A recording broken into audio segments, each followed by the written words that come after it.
Have you ever wondered what it would be like to be a powder coater on a distant island in the Pacific?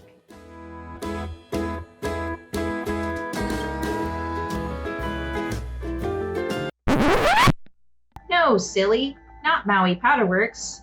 Today, Rosscoat is traveling to a faraway place to uncover powder coating on other islands from down under to the land of the rising sun. What do they do differently than you? What challenges do they face? What equipment do they use? Who do they order from?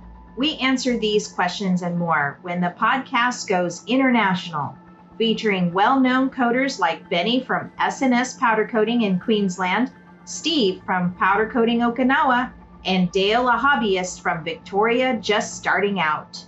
パウダーコーターゲームの腕を上げる準備をしなさい。